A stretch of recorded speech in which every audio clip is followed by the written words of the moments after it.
My parents sold my company for $2 billion. And during the final boardroom meeting with the buyers, they removed me from the company I had built. They didn't even speak to me directly. They spoke to the buyers. My father casually explained that I had helped build the early system, but that the platform was now mature enough to run without me. My mother added that once the deal closed, my role would end immediately. No discussion. No questions. Just a clean transition. The buyers nodded and continued discussing the acquisition like I was already gone. So I stayed silent. I didn't interrupt the meeting. I didn't correct them. Because while they believed they had just purchased the entire company, they had no idea the software it ran on still depended on something I controlled. The boardroom was unusually full for a Monday morning. 2 representatives from the acquiring firm were seated across the table, their laptops open but untouched. Our general counsel sat near the far end, flipping through a printed acquisition summary. My parents sat at the center of the table where founders typically sat during negotiations. I was placed halfway down the side. Not quite part of the discussion. Not entirely outside of it. My father cleared his throat and spoke toward the buyers. As part of the post-acquisition restructuring, he said, "We've decided to streamline leadership." He didn't look at me when he said it.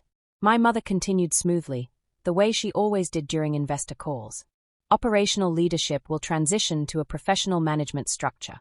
It's the natural next step for a company at this scale. One of the buyers nodded politely. "And the technical founder?" he asked. There was a brief pause. My father answered. "She helped build the early system," he said. "But the platform is mature now. We don't anticipate any transition issues." The phrase hung in the air for a moment. Helped build. Across the table, the buyer typed something into his laptop. My mother slid a document across the table toward legal. "Her formal exit will occur alongside closing," she said. Clean and simple. No one asked me anything. No one needed to. I sat there quietly, listening to them describe the company I had architected as if it were a completed structure, stable, self-contained, transferable. That assumption would turn out to be the most expensive line in the room. There's a moment in certain meetings when you realize the conversation about you is happening without you. That meeting reached that moment very quickly. I could have interrupted. I could have explained how the system actually worked. But doing that inside a live acquisition negotiation would have slowed the deal. And slowing a $2 billion transaction tends to attract a level of scrutiny most people prefer to avoid. So instead I listened. Not emotionally, just analytically. Because once a group of people becomes confident in a specific assumption, correcting them immediately is rarely the most effective strategy. Sometimes the better option is simply letting the process continue. If you've ever watched someone confidently restructure something you built, assuming it will function exactly the same without you, you probably understand the moment I'm describing. Not anger, just clarity. Quick question before we continue. Have you ever seen someone take control of something you created and assume everything would keep working exactly the same without you? If you have, let me know in the comments. And if you enjoy calm strategic stories like this, consider subscribing. Because situations like this rarely explode dramatically. They unfold quietly, through structure. Now let me explain how the company reached that point. The company started 5 years earlier. I built the first working version of the platform during my final year of graduate school. At the time it was just a data optimization tool that solved a logistics problem most enterprise software handled poorly. It worked well enough that a few mid-sized firms agreed to test it. That was when my parents became involved. They had experience raising capital and navigating investor networks. Compared to my technical background, their skill set made fundraising significantly easier. So we structured the company in the way many early-stage ventures do when family capital is involved. They funded the initial operating runway. In exchange, they held a majority share position. At the time, it seemed practical. Ownership percentages were negotiated quickly. The focus was on growth rather than governance. Important conversations happened verbally. Board structure was informal. Technical ownership was assumed rather than documented in detail. Everyone trusted each other, which meant no one felt urgency around defining boundaries. The investors who joined later focused on revenue metrics, client acquisition, and valuation growth. None of them were particularly concerned with the internal architecture of the platform. From their perspective, the company owned the product. And because my parents controlled the majority of shares, they were treated as the operational decision makers. Over time, that assumption hardened into a kind of quiet consensus. They handled strategy. I handled the system. The distinction seemed harmless, until the company became valuable enough for someone to buy it. What no one realized at that point was that the system and the company were not structured the same way, and that difference would only become visible after the sale. From the outside, the platform looked like a conventional SaaS product. Clients logged into a dashboard. Data moved through optimization pipelines. Reports generated automatically. What most people didn't see was how the infrastructure had been built. Because I was the only technical founder, early architectural decisions centralized around my environment. I created the deployment pipeline. I configured the authentication layer. I wrote the optimization engine that handled the core calculations.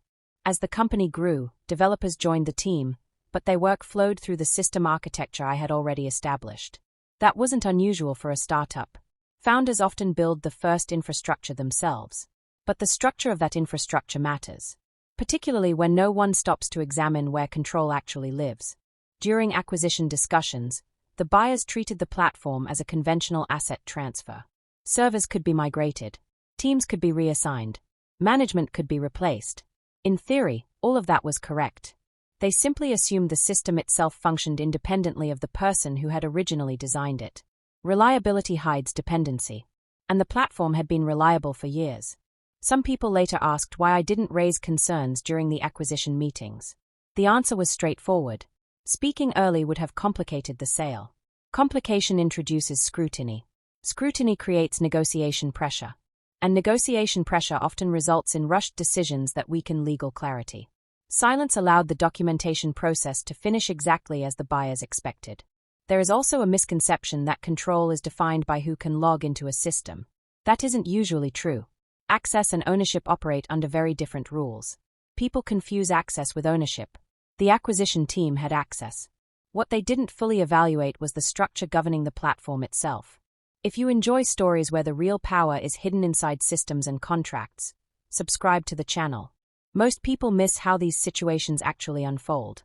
2 months after that boardroom meeting, the acquisition closed. The final valuation was slightly above $2 billion. Internal emails described the deal as a major milestone for the company. Employees congratulated leadership in company chat channels. There was even a small celebration at headquarters. From the outside, everything looked successful. During the final transition week, I cooperated with every request. Operational credentials were transferred. Technical documentation was organized.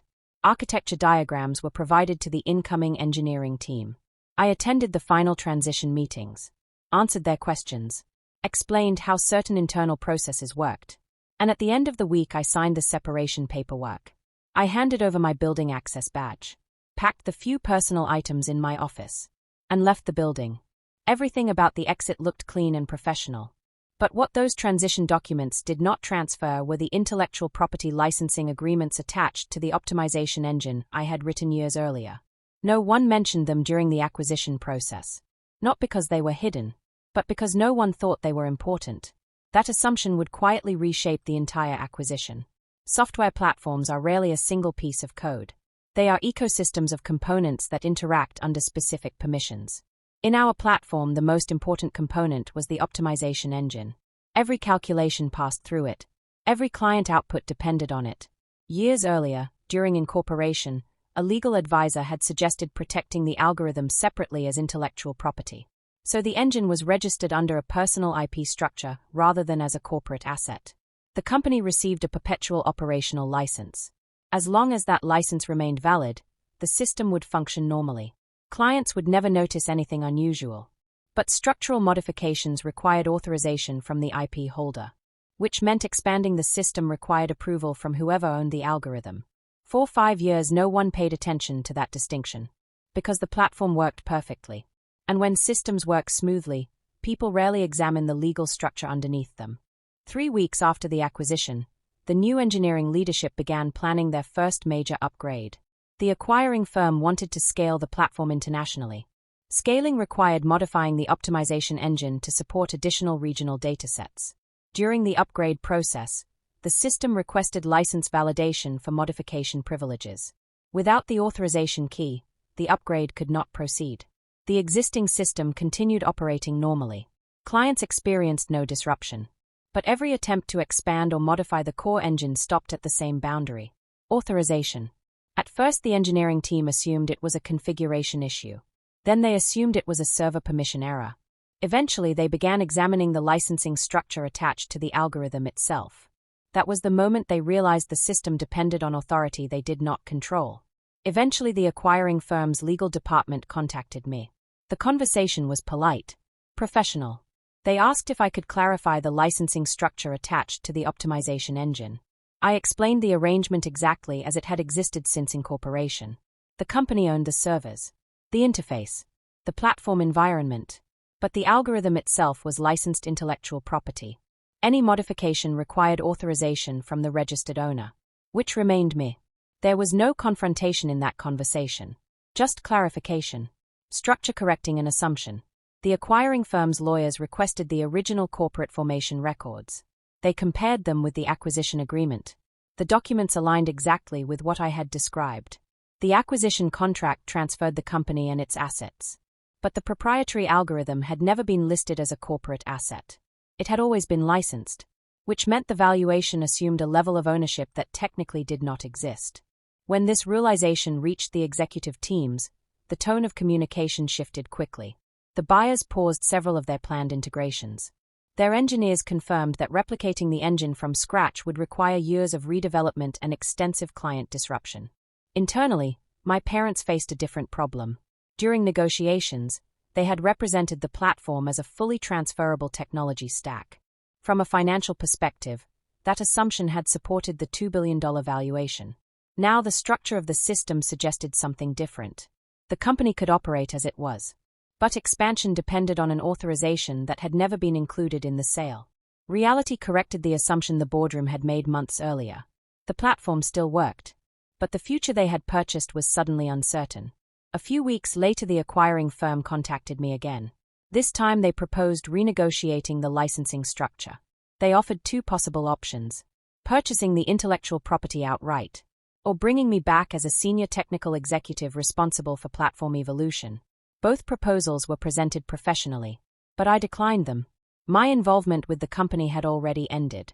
The existing license agreement would remain exactly as written. No operational re-entry.